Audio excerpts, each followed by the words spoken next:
merry jests of Hugh Ambrose. Number 7863.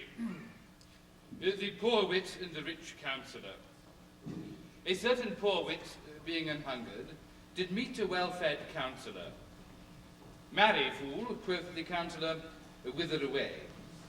In truth, said the poor wag, since I've eaten naught these 2 days, I do wither away, and that right rapidly. The counsellor laughed hugely and gave him a sausage. Oh, I would like to take service under that counsellor. He was easier to please than my new master, the lieutenant. Ah, 'tis but melancholy mumming when poor, heartbroken, jilted Jack Point must needs turn to Hugh Ambrose for original light humour. Mr. Point. Friend jailer, a jailer that wast, a jailer that ne'er shalt be more, jailer that jailed not, or the jail if jail he did so unjailed it was but jerry jailing or jailing in joke, though no joke for him who by unjailer like jailing did so jeopardize his jailership. Come, take heart, laugh, wink, twinkle, thou tormentor that tormentest none, thou racker that rackest not, thou pincher out of place. Come, take heart, be merry as I am.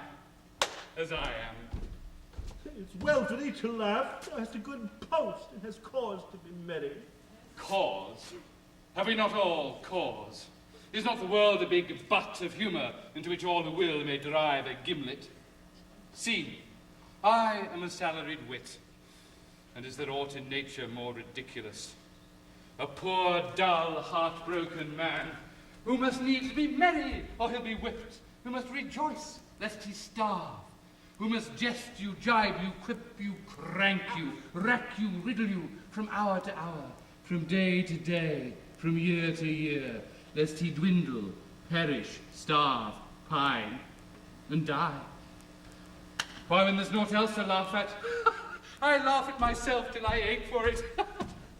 Yet I've often thought a jester's calling would suit me to a hair. Thee? Would suit thee, thou death's head and crossbones? I had a very pretty wit, a light, airy, joyous wit, spiced with anecdotes of prison cells and the torture chamber. Oh, a very lovely wit. I tried it on many a prisoner, and there have been some who smiled. Now, it is not easy to make a prisoner smile, and it should not be difficult to be a jester, seeing as thou art one. Difficult. Nothing easier. Attend, and I will prove it to thee.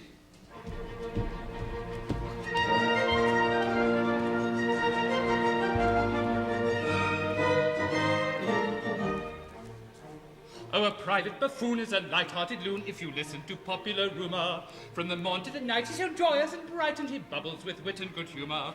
He's so quaint and so terse both in prose and in verse, yet though people forgive his transgressions, there are 1 or 2 rules that all family fools must observe if they love their profession. There are 1 or 2 rules, half a dozen maybe, that all family fools of whatever degree must observe if they love their profession. If you wish to succeed as a jester, you need to consider each person's auricular. What is all right for B would quite scandalize C, for C is so very particular.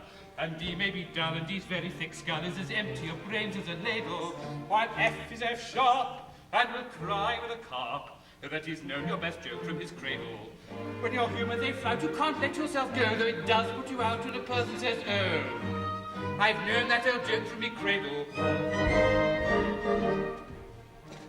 When your master is surly from getting up early and tempers are short in the morning, an inopportune joke is enough to provoke him to give you at once a month's warning. And if you refrain, he is at you again, for he likes to get value for money. He will ask then and there, with an insolent stare, if you know that you're paid to be funny. Oh, it adds to the task of a merriment's place when your principal asks with a scowl on his face, if you know that you're paid to be funny.